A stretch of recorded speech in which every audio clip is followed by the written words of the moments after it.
Escobar dirigió el cartel de drogas más grande del mundo hasta su muerte. Pablo Escobar es un nombre conocido por muchos como el más notorio e infame narcotraficante del mundo. Estaba dispuesto a dar mi vida por él. Considerando la vida que te dio, la pobreza eventualmente, ¿hay una parte de ti que también lo odia? Juan Pablo Escobar, también conocido como Sebastián Marroquín, tenía solo 16 años cuando su padre fue abatido a tiros en la azotea de una casa en Medellín, Colombia. Imagina que naciste en una familia pobre, en una ciudad pobre, en un país pobre. Para cuando tienes 28 años, tienes tanto dinero que ni siquiera puedes contarlo, especialmente si fueras Pablo Escobar. Pero su padre no era un papá cualquiera. Era Pablo Escobar, el hombre más buscado por la Administración para el Control de Drogas de los Estados Unidos, un capo de la droga tan temido como infame, que logró eludir a las autoridades estadounidenses y colombianas durante casi 2 décadas. Para el mundo, Pablo Escobar era un monstruo. Para Juan Pablo, era un padre amoroso atrapado en una guerra de la que no podía escapar. El 2 de diciembre de 1993, un adolescente se acurruca en una estación de policía apenas iluminada, con su madre y su hermana temblando a su lado, mientras una radio chisporrotea y cobra vida. «Lo tenemos». Las palabras retumban como una campana de muerte. El rostro de Juan Pablo se torna pálido. Su padre, el hombre que lo arropaba por las noches, que le construyó un zoológico privado, que lo protegía del derramamiento de sangre, es ahora un cadáver acribillado a balazos sobre una azotea en Medellín. Pero la muerte de Pablo no fue solo el final de un hombre, fue el inicio de un ajuste de cuentas. Para Juan Pablo, la pregunta no era solamente ¿quién mató a mi padre?, sino ¿qué hago ahora? Si Pablo Escobar no hubiera muerto aquel día, su hijo habría sido preparado para heredar un imperio de cocaína valorado en $30.000 millones.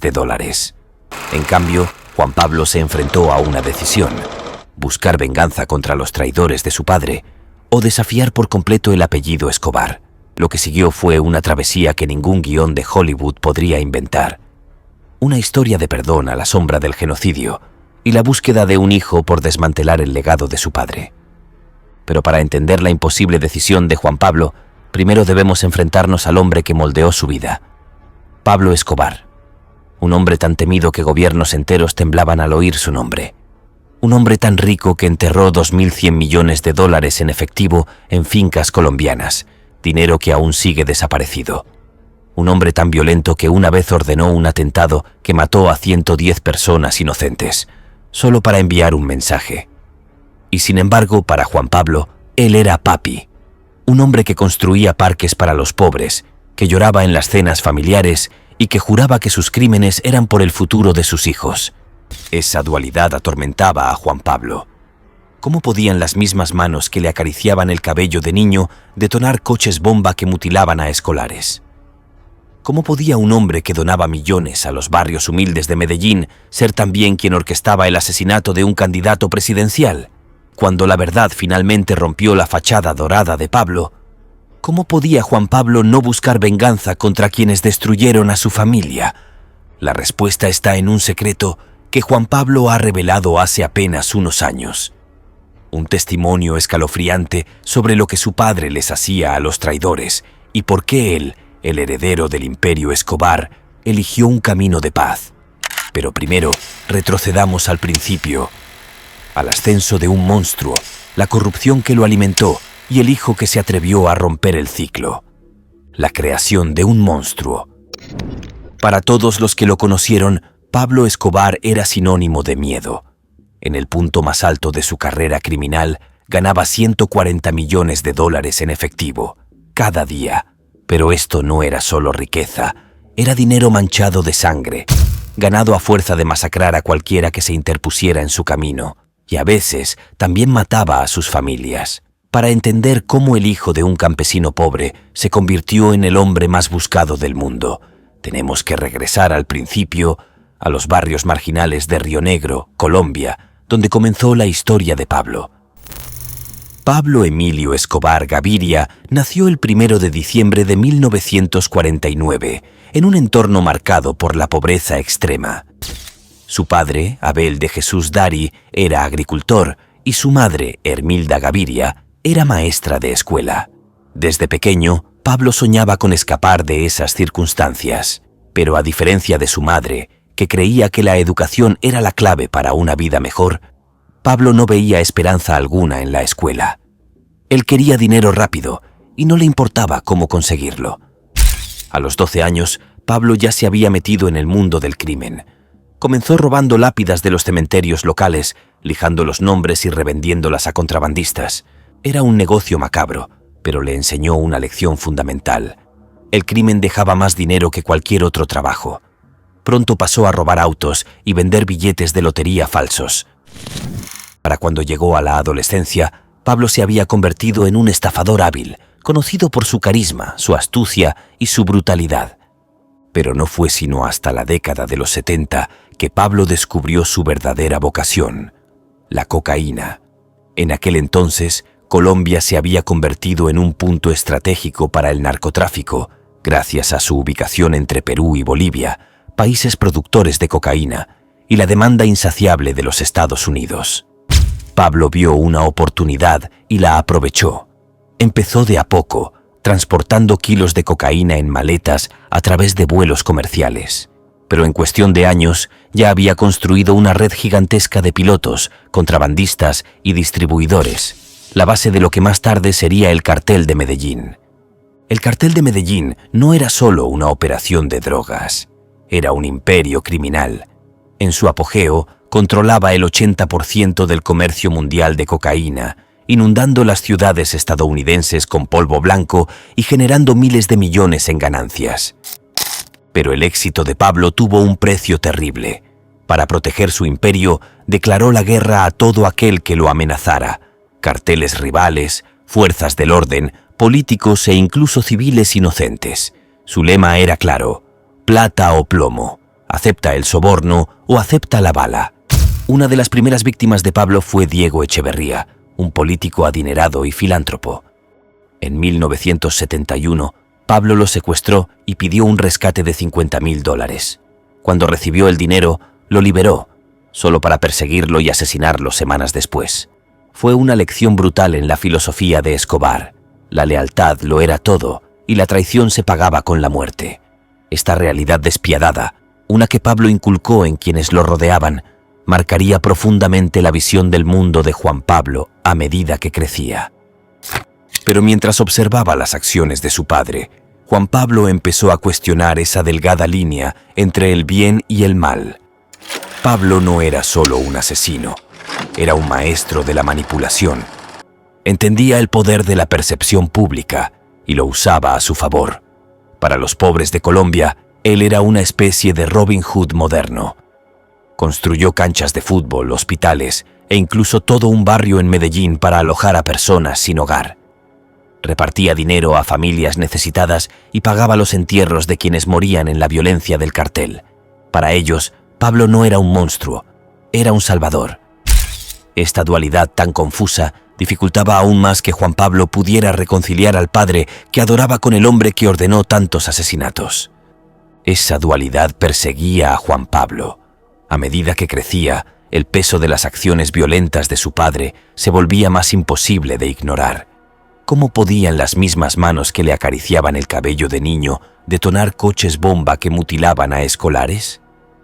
¿Cómo podía un hombre que donaba millones a los barrios pobres de Medellín orquestar también el asesinato de un candidato presidencial? Estas preguntas consumían a Juan Pablo, y mientras intentaba aceptar los actos monstruosos de su padre, también luchaba con su propia brújula moral. ¿Podría algún día escapar de la sombra del hombre que moldeó su mundo? Ese mundo de riqueza inimaginable y violencia indescriptible se convirtió en la realidad de Juan Pablo. Vivía en un universo donde su padre era a la vez héroe y villano. Pero Juan Pablo estaba a punto de enfrentarse a una verdad aún más dolorosa. El imperio de su padre había sido construido sobre el sufrimiento de innumerables inocentes. El hombre al que amaba era responsable de un legado de muerte. Y con la muerte de Pablo llegó una pregunta inquietante. ¿Podría Juan Pablo liberarse de ese legado o estaba condenado a continuar con el ciclo? La paranoia de Pablo y la violencia desatada. A medida que el imperio de Pablo Escobar crecía, también lo hacía su paranoia. Para finales de la década de los 80, ya no era solo un narcotraficante, era un prófugo, perseguido por la Administración para el Control de Drogas de los Estados Unidos, las autoridades colombianas y los carteles rivales. Cuanto más lo acorralaban, más violento se volvía. Pero no se trataba solo de sobrevivir, se trataba de control. Pablo creía que el miedo era el arma más poderosa y lo utilizaba con una precisión aterradora. En 1989, la paranoia de Pablo alcanzó su punto de ebullición. Ordenó el asesinato de Luis Carlos Galán, un candidato presidencial que había prometido extraditar a los narcotraficantes a los Estados Unidos. Galán fue acribillado a balazos durante un mitin político. Fue un ataque descarado, diseñado para enviar un mensaje claro: nadie es intocable. Pero el plan se le volvió en contra. La muerte de Galán sacudió al gobierno colombiano y la cacería contra Escobar se intensificó. Pablo respondió con una brutalidad aún mayor. En noviembre de 1989, orquestó el atentado contra el vuelo 203 de Avianca, matando a 110 personas. Su objetivo era César Gaviria, otro candidato presidencial que había tomado la bandera antidrogas de Galán. Pero Gaviria no estaba en el avión, no importaba. Para Pablo, las vidas perdidas eran daños colaterales, un recordatorio sombrío de su poder.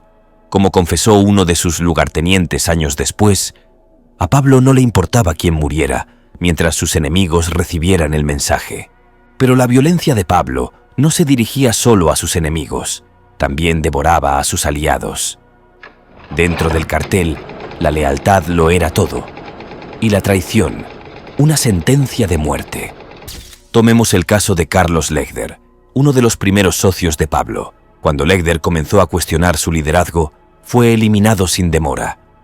Lo mismo ocurrió con los hermanos Galeano y Moncada, quienes fueron citados a una reunión y ejecutados por orden de Pablo. Sus cuerpos nunca fueron encontrados. Para Juan Pablo, estas traiciones eran imposibles de ignorar. Cuando llegó a la adolescencia, ya empezaba a atar cabos sobre la verdad de su padre. Escuchaba conversaciones en voz baja, captaba fragmentos de noticias y veía el miedo en los ojos de su madre. Pero Pablo se esforzaba por mantener a sus hijos alejados de la oscuridad. Le decía a Juan Pablo que las personas que mataba eran hombres malos que habían traicionado a la familia. Para un niño eso tenía sentido, pero a medida que Juan Pablo crecía, las mentiras empezaban a desmoronarse. Un episodio, en particular, quedó grabado en su memoria. En 1992, Pablo ordenó el asesinato de Fernando Galeano, un líder de un cartel rival. Pero el golpe salió mal y también murieron la esposa y los hijos de Galeano. Cuando Juan Pablo le preguntó a su padre por lo sucedido, Pablo lo minimizó diciendo: estaban en el lugar equivocado, en el momento equivocado. Pero Juan Pablo no podía quitarse de la cabeza la imagen de esos niños, víctimas inocentes de la guerra de su padre. Para ese entonces, la paranoia de Pablo había alcanzado niveles extremos. Vivía en constante movimiento, cambiando de escondite cada pocos días. Dormía en habitaciones distintas, usaba coches señuelo e incluso se disfrazaba para evitar ser capturado. Su familia ya no estaba a salvo. En 1991, Juan Pablo, su hermana Manuela y su madre, María Victoria, se vieron obligados a huir de Colombia después de que los enemigos de Pablo amenazaran con secuestrarlos. Pasaron meses escondiéndose, moviéndose de un país a otro, siempre mirando por encima del hombro. Pero ni siquiera en el exilio Pablo podía escapar de sus demonios. Llamaba a su familia en plena madrugada, con la voz temblorosa de miedo. «Me están buscando», decía. «No sé cuánto más voy a aguantar». Para Juan Pablo, esas llamadas eran desgarradoras. Amaba a su padre, pero no lograba entender en qué se había convertido. Era como ver a alguien ahogarse, recordaría más tarde. Quieres salvarlo, pero sabes que también te arrastrará al fondo. En 1992, Pablo se entregó a las autoridades colombianas, pero bajo sus propios términos. Negoció un acuerdo que le permitió construir su propia prisión, la catedral, equipada con una cancha de fútbol, un bar y hasta un jacuzzi. Fue una burla descarada a la justicia y enfureció al gobierno colombiano. Pero para Pablo fue una jugada calculada. Sabía que no podía estar huyendo para siempre, y la catedral le ofrecía un respiro temporal. Para Juan Pablo, esos meses en la catedral fueron agridulces. Por un lado, sentía alivio de saber que su padre estaba a salvo. Por el otro, no podía ignorar las atrocidades que Pablo había cometido. Sabía que mi padre era un criminal, admitió más tarde, pero también sabía que me amaba. Era una contradicción que no podía reconciliar. Esa contradicción marcaría la vida de Juan Pablo. Mientras observaba cómo el imperio de su padre se desmoronaba, enfrentaba una decisión imposible: seguir los pasos de Pablo o forjar su propio camino. Pero antes de que pudiera decidir, el destino intervino. El 2 de diciembre de 1993, Pablo Escobar fue abatido a tiros en una azotea de Medellín. Para Juan Pablo, fue el final de una pesadilla y el comienzo de otra. La muerte de Pablo Escobar y el despertar de Juan Pablo. 2 de diciembre de 1993. El día en que murió Pablo Escobar fue el día en que terminó la infancia de Juan Pablo Escobar. A las 3:15 de la tarde, fuerzas especiales colombianas, con ayuda de inteligencia estadounidense, acorralaron a Pablo en la azotea de una casa de seguridad sin distintivos en Medellín. Los detalles de sus últimos momentos siguen siendo motivo de debate. Algunos afirman que fue abatido mientras intentaba huir, otros sostienen que se quitó la vida para evitar ser capturado. Pero hay un hecho indiscutible: el narcotraficante más temido del mundo murió desangrado junto a un desagüe oxidado, rodeado por los mismos enemigos que había logrado evadir durante años. En una entrevista conmovedora, su hijo recordó un momento escalofriante de esa época. Él me enseñó, porque me dijo que no disparara en la boca ni en ninguna otra parte, solo en el oído, aquí mismo, y fue el mismo lugar donde apareció la bala. Esta declaración sobrecogedora revela el legado oscuro y las lecciones macabras que Escobar dejó a su hijo. A pesar de su brutal legado, Pablo fue llorado por muchos en Medellín, especialmente entre los más pobres de la ciudad, quienes recordaban sus contribuciones a las comunidades. Más de 25.000 personas asistieron a su funeral, un reflejo de la complejidad y el impacto duradero de su figura en Colombia. Para Juan Pablo, que tenía 16 años, la noticia llegó a través de una radio policial que chisporroteaba. Había sido detenido junto a su madre y su hermana en Bogotá, cuando un oficial irrumpió en la sala. «Lo tenemos». En ese momento, Juan Pablo confesó más tarde, sintió 3 cosas al mismo tiempo: duelo por el padre que lo arropaba por las noches, alivio porque la cacería había terminado y terror por lo que estaba por venir. «Mi primer pensamiento fue la venganza», admitió Juan Pablo en una entrevista del año 2018. «Grité que mataría a todos los traidores que lo habían entregado, pero luego miré el rostro de mi madre y entendí que la violencia solo nos destruiría a nosotros también». Las traiciones que mataron a Pablo. La caída de Pablo no fue solo obra de las fuerzas del orden, fue una tormenta perfecta de traición. Los Pepes, un escuadrón de la muerte formado por carteles rivales, sicarios resentidos y familias de víctimas, asesinaron sistemáticamente a más de 300 de los colaboradores de Pablo, incluido su abogado Fernando Galeano. Incendiaron propiedades de los Escobar mientras las autoridades miraban hacia otro lado. La guerra silenciosa del cartel de Cali pagó a informantes para revelar los escondites de Pablo a la policía y explotó su desconfianza esparciendo rumores falsos de traición dentro de su círculo más cercano. Sus propios escoltas, es decir, 2 miembros clave de su equipo de seguridad, aceptaron sobornos de $1 millón para filtrar su ubicación. Ellos también fueron hallados posteriormente desmembrados, supuestamente por los Pepes, como parte de una limpieza de cabos sueltos. Juan Pablo conocía esos nombres. Podría haberlos cazado. Su padre lo había entrenado en el uso de armas desde los 12 años por si acaso. Pero entonces llegó la segunda revelación. Los propios libros contables de Pablo, incautados por la policía, revelaban órdenes para ejecutar a mujeres embarazadas y colocar bombas en jardines de infancia. Fue entonces cuando lo entendí, dijo Juan Pablo. Mi padre no era un héroe, era un monstruo que se buscó su propio destino, de multimillonarios a mendigos. En 72 horas tras la muerte de Pablo, el imperio Escobar se vino abajo. Las autoridades incautaron mansiones, autos y cuentas secretas, mientras los carteles rivales saqueaban $500 millones en efectivo enterrado en escondites rurales. Las amenazas de muerte comenzaron a llover, algunas escritas con sangre en papel de hotel, otras susurradas en llamadas nocturnas. Tú eres el siguiente. Desesperada por huir, la familia de Juan Pablo suplicó asilo. Pero ningún país, ni siquiera la Organización de las Naciones Unidas, aceptó proteger a los Escobar. Su momento más bajo llegó en un burdel de Bogotá, donde se escondieron durante semanas después de que los hoteles les negaran alojamiento. Mi hermana lloraba hasta quedarse dormida abrazando su osito de peluche. El único juguete que salvamos, escribió Juan Pablo en sus memorias. Éramos multimillonarios el lunes. Para el jueves éramos ratas en la alcantarilla. Encrucijada, venganza o redención. A los 16 años, Juan Pablo se encontraba al borde de un abismo moral. Un camino lo conducía a la venganza, reconstruir el imperio de su padre junto a los lugartenientes sobrevivientes del cartel. El otro significaba renunciar para siempre al apellido Escobar. La decisión se cristalizó en 1994, durante una reunión secreta con la familia Galeano, cuyo hijo había sido torturado y desmembrado por Pablo. Esperaban insultos o violencia, pero los Galeano quedaron atónitos cuando Juan Pablo se arrodilló ante ellos, temblando. «No puedo deshacer los crímenes de mi padre», les dijo, «pero voy a pasar el resto de mi vida intentando enmendarlos». Fue la primera de más de 200 disculpas que ofrecería a familias de víctimas, un ritual de expiación que redefinió su identidad.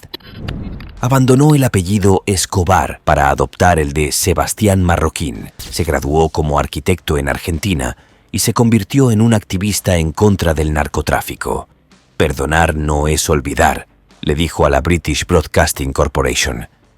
«Es romper el ciclo para que ningún niño crezca idolatrando a un fantasma». La recién bautizada familia Marroquín llegó a Buenos Aires en 1995 con documentos falsificados y las mentes rotas, pero la sombra de Pablo los siguió como una maldición.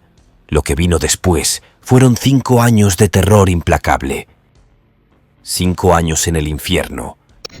Desde 1995 hasta el año 2000, la familia se convirtió en una especie de nómada dentro de su propia pesadilla, huyendo de sicarios de carteles que los acechaban en cada movimiento.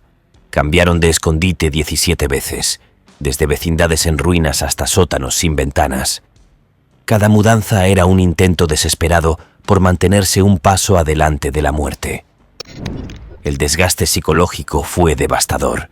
Manuela, ahora llamada Juana, desarrolló una agorafobia paralizante, negándose a salir de los confines sofocantes de sus refugios improvisados. Las paredes se sentían más seguras que el mundo exterior, confesó más tarde. Su madre, María Victoria, se desmoronó por completo, con 2 intentos de sobredosis de antidepresivos que los registros médicos argentinos describieron fríamente como intentos de suicidio. Para poner comida sobre la mesa, Juan Pablo, usando el alias Daniel, trabajó en obras de construcción, con las manos callosas ganando $400 al mes gracias a programas de caridad de la Iglesia Católica. «Desayunábamos arroz y culpa», dijo con humor oscuro en una entrevista. «Pero al menos estábamos vivos». Ese mantra sombrío se convirtió en su credo de supervivencia, mientras navegaban un mundo donde la confianza era letal y cada sombra escondía a un posible asesino. 2001. El arresto que lo cambió todo. En el año 2001, el frágil asilo de la familia Escobar en Argentina se vino abajo. Tras recibir una pista sobre millones escondidos de los Escobar, la policía allanó su escondite en Buenos Aires, destrozando paredes y suelos en busca de dinero enterrado. No encontraron nada. Juan Pablo y su familia llevaban mucho tiempo sin un centavo. pero aún así fue arrestado por cargos fabricados de lavado de dinero y conspiración. Pasó 8 meses recluido en el temido Instituto de Detención de Menores, un centro juvenil donde chicos de 12 años condenados por asesinato pasaban encadenados frente a su celda. Esa cárcel me salvó, reflexionó más tarde Juan Pablo. Me vi reflejado en esos chicos, llenos de rabia, sin padre, convencidos de que la violencia era el único idioma que el mundo entendía, pero me negué a permitir que mi nombre definiera su destino. La experiencia fortaleció su determinación. Dedicaría su vida a desmantelar, no a defender, el legado de Escobar. En el año 2005, Juan Pablo se presentó ante 300 familias en duelo en un foro de víctimas en Bogotá e hizo lo impensable. Condenó los crímenes de su padre con detalles explícitos y sin rodeos. La reacción fue inmediata. Llovieron amenazas de muerte por parte de antiguos sicarios del cartel, mientras los tabloides lo ridiculizaban como el príncipe hipócrita de la cocaína. Pero entre la furia ocurrió un momento de gracia. Clara Rojas, cuyo hermano había sido disuelto en ácido por sicarios de Pablo por investigar sobornos del cartel, se adelantó. En lugar de maldecirlo, abrazó a Juan Pablo. El odio no lo va a traer de vuelta, susurró, con lágrimas corriendo por su rostro. Sigue hablando. Su acto de misericordia fue un punto de inflexión, una prueba de que, incluso en la tierra empapada de sangre de Colombia, la reconciliación podía echar raíces. Para el año 2014, Juan Pablo se había reinventado como arquitecto, empuñando planos en lugar de armas. ¿Su proyecto más conmovedor? La Casa de la Memoria, un museo en Medellín dedicado a las víctimas del cartel. La ironía no pasó desapercibida para los colombianos. ¿El hijo de Escobar construyendo monumentos a las víctimas de su padre? Solo en Colombia se burló un editorial de El Tiempo. Pero las paredes del museo, forradas de fotos de desaparecidos y cartas de familias destrozadas, acallaron a los críticos. Obligó a la nación a enfrentar su pasado, no a romantizarlo. La cruzada de Juan Pablo contra el mito de su padre se intensificó en el año 2016, cuando la serie Narcos de Netflix redujo las atrocidades de Pablo a un drama elegante al estilo de Hollywood. Él respondió con una carta abierta. Convirtieron a los huérfanos en entretenimiento. Mi padre no era encantador. Destripaba a los hombres en vida y se reía mientras se desangraban. Luego lanzó los tours de la verdad, redirigiendo el turismo morboso centrado en Pablo hacia los verdaderos sitios de masacres. En alianza con grupos de víctimas, reemplazó el folclore narco con testimonios orales de sobrevivientes. Una madre que identificó a su hijo por su dentadura, un bombero que recogía restos de niños en escuelas bombardeadas. Hoy, Juan Pablo Escobar vive a la sombra de 2 gigantes, el monstruo que el mundo recuerda y el padre que aún ama. Su historia no trata de borrar el pasado, sino de reescribir el futuro. En un aula de Medellín, a solo unas cuadras del lugar donde cayó el cuerpo acribillado de Pablo, los estudiantes ahora analizan sus crímenes en libros de ética financiados por la Fundación de Juan Pablo. Les enseñamos que mi padre no fue un rey, dice. Fue una advertencia. Pero los fantasmas siguen ahí. En el año 2022, narcotraficantes le ofrecieron a Juan Pablo $10 millones para que respaldara una nueva marca de cocaína llamada La Venganza de Escobar. Él rechazó la oferta, pero esta expuso una verdad amarga. El mito de Pablo aún seduce a los desesperados. Mientras exista la pobreza, existirá el legado de mi padre, admite Juan Pablo. Pero voy a pasar mi vida demostrando que hay otro camino. En una entrevista del año 2023 con la British Broadcasting Corporation, le preguntaron a Juan Pablo si alguna vez lograría escapar verdaderamente de los pecados de su padre. Su respuesta dejó atónitos a los espectadores. No merezco el perdón, pero me levanto cada día intentando ganármelo. Esa es la maldición de ser hijo de Pablo Escobar. Y sin embargo, para sobrevivientes como Iván Marulanda, él ya ha hecho lo imposible. Cuando camino por su bosque conmemorativo con mis nietos, no veo al hijo de Pablo, veo al hombre que rompió la cadena. Entonces, ¿podría Juan Pablo haberse convertido en su padre? La respuesta está en una sola foto. A la izquierda, Pablo Escobar, con 16 años, posando con su primera pistola robada. A la derecha, Juan Pablo, con 16 años, sosteniendo a su hermanita en un burdel de Bogotá. 2 adolescentes, 2 caminos. Uno eligió la violencia. El otro eligió la vida. ¿Y tú qué piensas? ¿Podrías perdonar al hijo del asesino de tu familia? Déjamelo saber en los comentarios. Y si esta historia te conmovió, no olvides darle like, suscribirte y compartir. Porque la historia no es solo sobre los monstruos, es sobre quienes se atreven a cambiar la narrativa.